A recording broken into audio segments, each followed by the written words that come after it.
자, 먼저 오피스텔 투자해도 될까요? 자, 오피스텔이 뭐냐? 간단하게 하나 짚고 넘어가도록 하겠는데요. 자, 결국 오피스텔이라는 건 오피스와 호텔의 합성어이다. 오피스와 호텔의 합성어이다. 그리고 건축법상 업무시설로 분류가 되어 있다. 업무시설로 분류가 되어 있기 때문에 주택이 아니다라는 거죠. 준주택으로 분류가 되고 있습니다. 자, 화면을 한번 보시면요. 업무를 주로 하고 일부 숙식을 할 수 있는 건축물이다. 업무와 숙식이 가능하다. 이런 기능을 하고 있는 주택의 유형이다. 이렇게 볼 수가 있는데요. 자, 여기서 주의하실 점은요. 이렇게 오피스텔이 한 개 호실이 있는데 업무와 주거, 숙식 다 한꺼번에 해서는 안 된다. 자, 이게 왜냐? 왜 이 기준을 잡아드리냐면요. 결국에는 요 물건이, 요 오피스텔이 주택수에 포함이 되냐, 안 되냐, 요걸 결정짓는 아주 중요한 요소이기 때문인데요. 자, 일반적으로 업무로 이제 세를 놓으시면요. 세입자는 이제 사업을 영위를 하겠죠. 사업자 등록증도 걸고 이렇게 영위를 하게 되면 문제가 없겠지만 가끔 이제 사업자 등록증을 등록하지 않고 업무용으로만 사용하고 있는 이런 세입자들도 있습니다. 그런데 이런 경우 추가로 거기서 밥도 먹고 잠도 자고 자, 이런 경우가 있는데요. 자, 이런 경우 위험합니다. 자, 이렇게 되면은 과세 당국에서는 이런 물건들을 업무용이 아닌 주거용으로 판단을 하고 있기 때문에 그만큼 주택수에 포함이 되어서 앞으로의 자산 관리, 자산 계획에 대해서 차질을 빚을 수밖에 없다라는 점, 요 점 한 가지 꼭 체크하고 넘어가시면 될 것 같습니다. 자, 다음으로는요, 이렇게 오피스텔 굉장히 많은 수요가 집중되고 있는데요. 지금 이 시점에서 과연 주의할 점은 없는가? 어떤 주의할 점을 리스크를 관리를 하고 투자를 진행해야 되는지 한번 체크해 보도록 하겠습니다. 자, 첫 번째는요. 항상 부동산의 고질적인 문제가 바로 황금성이다. 황금성, 즉 금융자산에 비해서는 현금화까지 많은 시간이 소요가 된다. 자, 금융자산 예를 들어서 채권이나 주식 등과 같은 것과는 비교를 해봤을 때 굉장히 오랜 시간이 걸립니다. 현금화까지 매도하기까지는.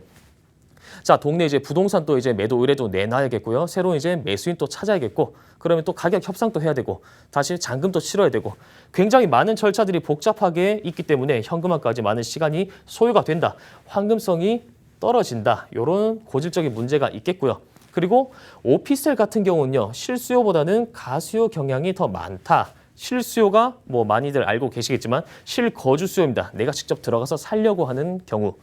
그리고 이 가수요 같은 경우는요, 투자 수요입니다. 내가 들어가는 게 아니고 전세나 월세를 끼고 미리 잡아두는 것, 선점해 두는 것, 이런 형태를 가수요다 이렇게 볼 수가 있겠는데요.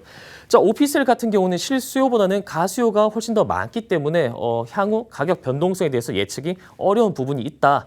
이런 단점들이 있습니다. 주의할 점이 있습니다. 하지만 제가 이렇게 말씀드렸던 주의할 점도 결국에는 방어할 수 있는 방법이 있겠죠. 기본으로 돌아가셔가지고 결국에는 입지가 우수한 곳으로 들어가신다면 이런 세 가지의 단점들, 주의할 리스크 모두 방어가 가능하겠습니다.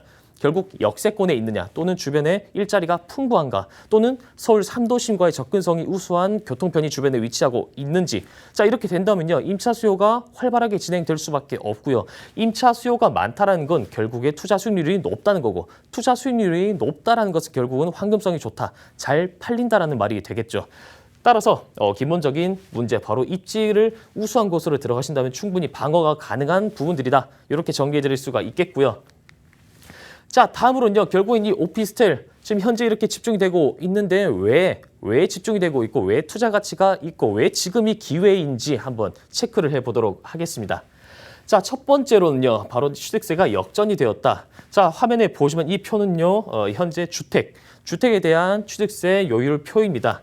자, 보시면 원래 기존으로는 1주택 같은 경우는 1에서 3%, 6억 이하인 경우에는 1.1% 이렇게 보시면 될 것 같은데요. 자, 이번에 개정이 됐죠.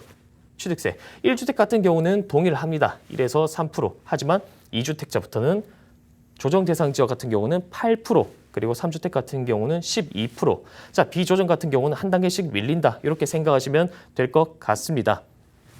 자, 이렇게 주택에 대한 취득세가 중과세가 시행이 되고 있는데요. 오피스텔은 기존의 취득세 바로 4.6%가 유지가 되고 있다는 점. 그리고 1주택 이상 보유하고 있는 사람이 새롭게 주거용 오피스텔을 취득할 때는요. 취득세 역시 중과가 되지 않는다. 즉 4.6%만 부과가 된다. 이렇게 보실 수가 있습니다. 자, 결국 기존 오피스텔의 단점이었죠. 높은 취득세 4.6%라는 높은 취득세가 오히려 주택에 대한 취득세가 중과세됨에 따라서 단점에서 장점으로 바뀌었다, 전환이 되었다. 그만큼 오피스텔이 세금적인 부담이 적기 때문에 수요가 몰릴 수밖에 없다는 점 한 가지 체크해 드릴 수가 있겠고요. 자, 두 번째 장점으로는요, 바로 대출 규제에서 자유롭다라는 점 말씀드릴 수가 있는데요. 요즘 주택 같은 경우 굉장히 대출 규제가 심합니다. 엄격하게 진행이 되고 있는데요. 자, 화면 한번 표를 보시면요. 지금 주택에 대한 LTV 규제 내용이 담겨 있습니다. 자, 조정 대상 지역 같은 경우 9억 원 이하, 9억 원 이하는요, 50%다, 50%. 그리고 9억 원 초과 되는 부분에 대해서는 30%가 진행이 되고 있고요, LTV.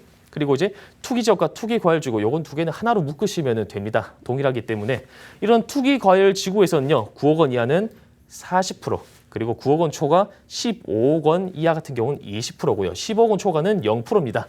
아예 제로입니다. 나오지가 않습니다. 자, 이렇게 대출에 대한 규제가 엄격하게 진행되고 있지만 오피스텔 같은 경우 제가 앞서 말씀드렸다시피 주택이 아닙니다. 대출 규제에 영향이 없다. 따라서 오피스텔은 기존과 마찬가지로 60에서 70% 정도의 LTV가 적용이 되어서 대출이 가능하다는 점 충분히 체크하실 수가 있겠습니다. 자, 다음으로는요, 이런 오피스텔 투자의 장점들, 그 외에 제가 앞서 말씀드렸던 취득세나 대출 규제에서 자유롭다는 점들 외에도 꼭 체크를 하셔야 될 이런 오피스텔 투자 장점들 하나씩 말씀드리도록 하겠는데요. 자, 먼저 첫 번째로는요, 제로금리 시대에서 수익형 부동산에 대한 수요가 증가하고 있다. 수익형 부동산에 대한 수요가 증가할 수밖에 없다는 점 말씀드릴 수가 있는데요. 현재 한국은행 기준금리가 0.5%입니다. 거의 사실상 마이너스 금리다. 마이너스 금리다. 이렇게 말씀드릴 수가 있겠는데요. 자, 결국 돈이라는 것은 이윤을 쫓아서 흘러갈 수밖에 없기 때문에 자, 이런 제로금리 시대, 마이너스 금리 시대에서는 수익형 부동산에 대한 수요가 증가할 수밖에 없고요. 수익형 부동산의 대표적인 유형이 바로 오피스텔이다. 오피스텔이기 때문에 수요가 증가할 수밖에 없다는 점 체크해 드릴 수가 있고요. 그리고 두 번째로는요, 아파트 청약 시 오피스텔은요, 주택수가 미포함입니다. 미포함된다. 이 부분 꼭 체크를 하셔야 될 것 같은데요. 자, 결국에는 새 아파트를 청약을 위해서 대기를 하면서도 이 오피스텔 여러 채를 가지고 있다 하더라도 청약 점수에는 영향을 미치지 않는다. 충분히 청약을 기다리면서도 오피스텔 투자가 가능하다. 그만큼 충분히 투자 가치가 있다는 점 체크하실 수가 있겠고요. 자, 세 번째로는요, 장기 임대 주택 등록이 가능하다. 아파트는 등록이 안 된다. 자, 이번 70 부동산 대책으로 이제는 주택임대 사업자 등록 제도가 폐지 수순을 밟고 있습니다. 자, 거기에 더불어서 아파트는 더 이상 등록이 안 된다. 이렇게 이제 결정이 되었는데요. 하지만 아파트가 아닌 빌라나 오피스텔, 주거용 오피스텔 같은 경우는 지금도 등록이 가능하기 때문에 취득세 감면이나 장특권 공제나 또는 주거용 지금 현재 보유하고 있는 부동산에 대한 세금 감면 혜택들이 살아있기 때문에 충분히 가치가 있다는 점. 자, 그리고 마지막 네 번째로는요. 이렇게 대출을 받을 때 오피스텔 주택수는 제외가 된다. 자, 이게 무슨 말이냐면요. 아무리 많은 오피스텔을 여러 채 보유하고 있더라도 마지막으로 새롭게 주택을 취득하실 때 대출을 받아야 되는데 이때 대출을 받을 때는요. 오피스텔은 주택수가 제외된다는 겁니다. 따라서 대출에 대한 규제도 충분히 피해갈 수가 있다. 그만큼 투자 가치가 높다. 이렇게 말씀드릴 수가 있는데요. 자, 제가 오늘 설명드렸던 것처럼 이 오피스텔 투자하실 때 정말 단점과 리스크 관리할 수 있는 방법과 그리고 왜 오피스텔이 지금 이렇게 이목이 집중되고 수요가 집중이 되고 있는지에 대해서 한번 근거를 하나하나 알아보도록 했는데요. 자, 그만큼 오피스텔 같은 경우 아파트 투자의 대체제로서 역할을 충분히 할 수가 있기 때문에 특히 이제 입지적인 장점을 꼭 필수로 우선순위로 보셔가지고 투자를 하신다면은 오피스텔 투자도 안전하게 투자가 가능하겠다 이렇게 말씀을 드리면서 정리하도록 하겠습니다.